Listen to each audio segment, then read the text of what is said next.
If it's happening in New York, New Jersey, or Long Island, hear about it with Joe Piscopo. Mornings, 6 to 10 on AM 970. The Answer. Live from the smartwaytobuy.com studios. Joe Piscopo with the great Mike Gallagher, who comes on at 10 o'clock. Mike, good morning, first and foremost. Good morning, Welcome Mike G. home. Yeah, that's right, Mike G. That's my name, Mike G. Stop, AM 970.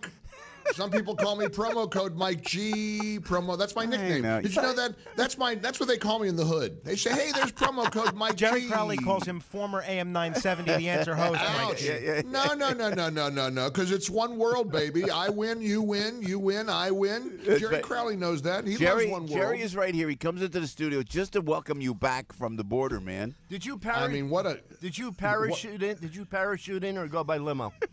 I actually, I took, it's like, remember the John Candy, Steve Martin movie, Plane, Trains, Automobiles? Because you can't get there from here. You can't get from Hidalgo, Texas to the Newark International Airport any easy.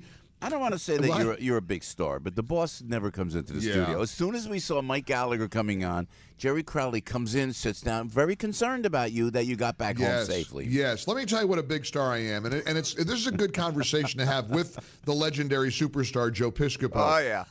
Here I am deciding to go to the border. Now, I know listeners think, wow, he's got a team of people. There's an advanced team. You don't? There's technical people. Yeah, listen, I'm on my fat rear end on my hands and knees stringing cables. We're setting up cameras. I'm lugging around tape recorders. I'm schlepping through 97-degree temperatures by myself, thank you, with the Border Patrol people. That was a one-man band, and I kept thinking, I don't think Joe Piscopo would do this. I just don't.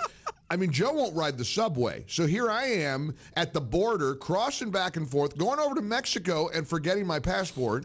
Thinking, gosh. Oh, yeah. I thought, this is it. I'm going to wind up in a Mexican gulag. God forbid.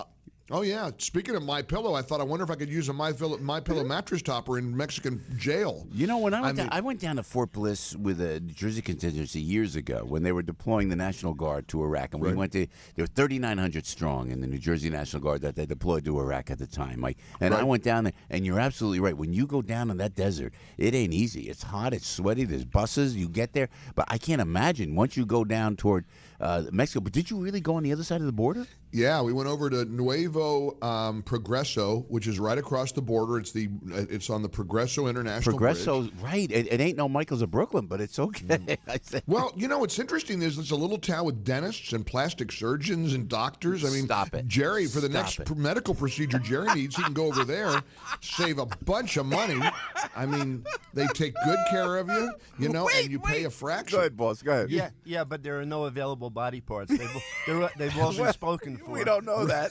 We don't know that. Give him time. Give him time. Hey, Dr. Juan will get something for you. He's got a deal. Are you serious? There's like doctors on the other side of the border? Oh, no. And they all go over there. I mean, I talked to a number of families who live on the Texas side. That's where they go get all their medical services. They go across the bridge and they get teeth pulled. They get some plastic surgery. They get a little Botox. Mike, they pick up their medication. Where do the senators get their Botox and plastic surgery? Where do the politicians? Well, probably there.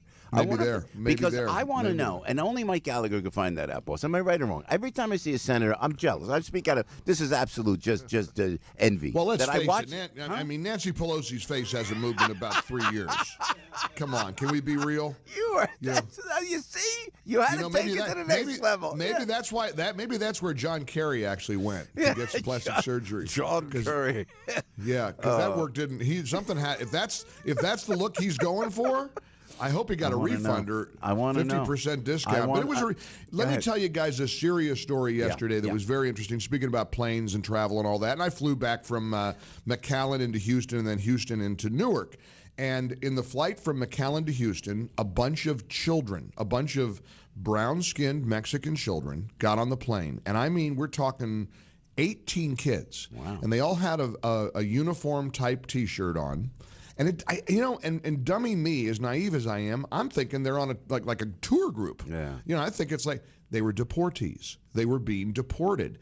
And what happens is, especially if they were from Central America, and I said Mexican, I shouldn't assume that, but they were Hispanic children, beautiful kids. I mean, and mostly boys, some girls, and they're getting on the plane, and they had some chaperones and or escorts, whoever they were. There was a lady in a straw hat who was livid, and she's yelling and arguing at the flight attendants and even the pilot, saying this is disgraceful, you shouldn't participate in this. And I'm trying to figure out what's going on, and I got the flight attendant who happened to listen. She's a listener from New Jersey, and so she knew me, and she came up and we were chatting during the flight, and she said the lady was upset that we were participating in the deportation process. She said, you know, Mr. Gallagher, what are we supposed to do? We can't tell them they can't get on the plane. And she kept saying, I could hear her say to the lady, write your congressman. But, you know, you see these kids get on a plane, and what happens is, if they are from Central America, it's easy to get them out of the country, believe it or not, from a place like Houston, which is more accessible internationally than McAllen. So that's probably what they were doing, as the flight attendant explained it to me. They were flying these kids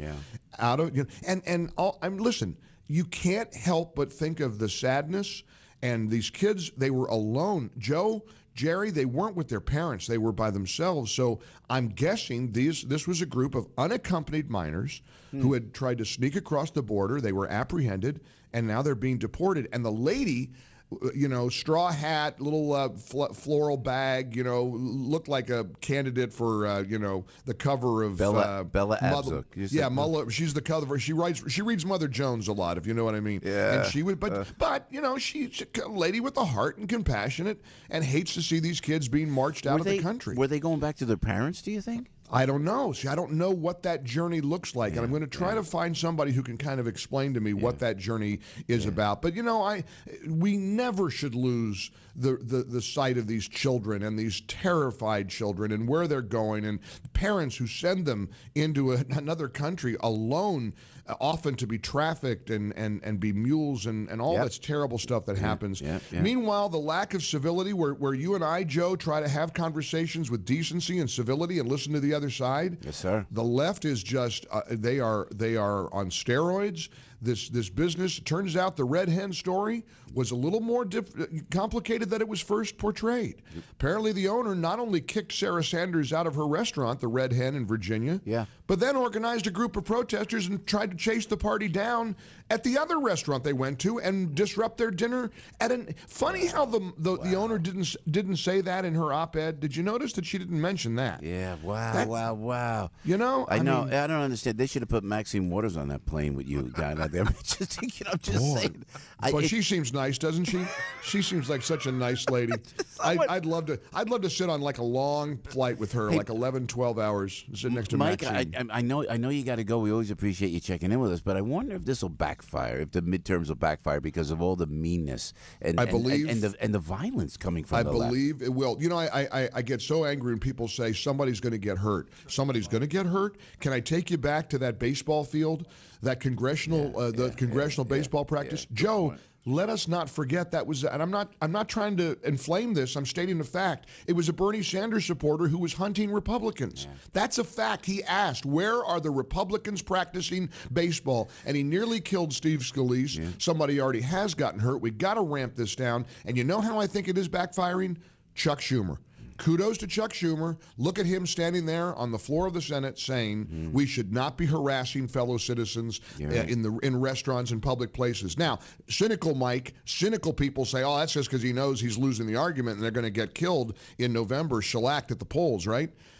No, I think good for him. You got to give credit where credit is due. Let's ramp this down. We got to pump the brakes on this. How about a Fox News contributor suspended for 2 weeks in an argument or a debate with the black panelist saying, "Oh, come on, you're out of your cotton picking mind." Yeah, he got suspended. He got suspended. I was not aware of that. Reports are he was suspended for 2 weeks. Now I know we've got to be careful about language, but boy, that reminds me of a Dallas City councilman once went nuts when a guy on the Dallas City Council said, now come on, this money that we're losing is going down a black hole. And the black councilman said, black hole? Why can't it be a white hole?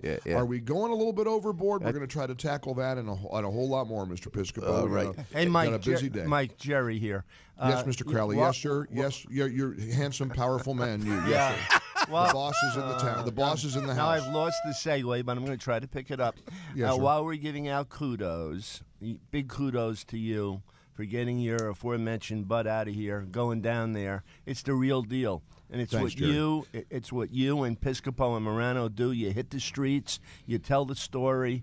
It's not like the other stations, by the way, some of whom take a shot at us. And if they ever had a good show, it would be lonely because it would be the first one they've ever done. I won't mention the call letters. But this is the real deal. You guys lead the way. It's amazing. Thanks, Jerry. That's fascinating. Thank you. I mean, it's fascinating to be there, Jerry, and to get a perspective when we jawbone these issues every day in our studios, to get out. And I know, like you said, Joe and Frank do it all the time. It makes such a big difference. It gives you such a different perspective to put a face to the people we're talking about. And I was really, really pleased with the way yesterday's broadcast came out. And I really appreciate your kind words, Mr. Well, Crowley. old is new again, and meeting the folks face to face, telling the story live, You bet. not You depending on the computer. That's the real deal. You bet. Congratulations Amen. to all you Thank guys. you, Mike. Thanks. We'll be listening Thanks so today, much, Mike. Jerry. Thanks, guys. Have a great one. Have a God great bless. Tuesday, everybody. God Thank bless. you. You too. God bless you too, Mike. 8:51 right now. Mike's on at 10 o'clock, 10:05 on AM 970. The Answer. Going to Brandy. Everybody knows this guy. No, everybody knows he can do a radio show. Joe Piscopo. Mornings, 6 to 10 on AM 970. The Answer.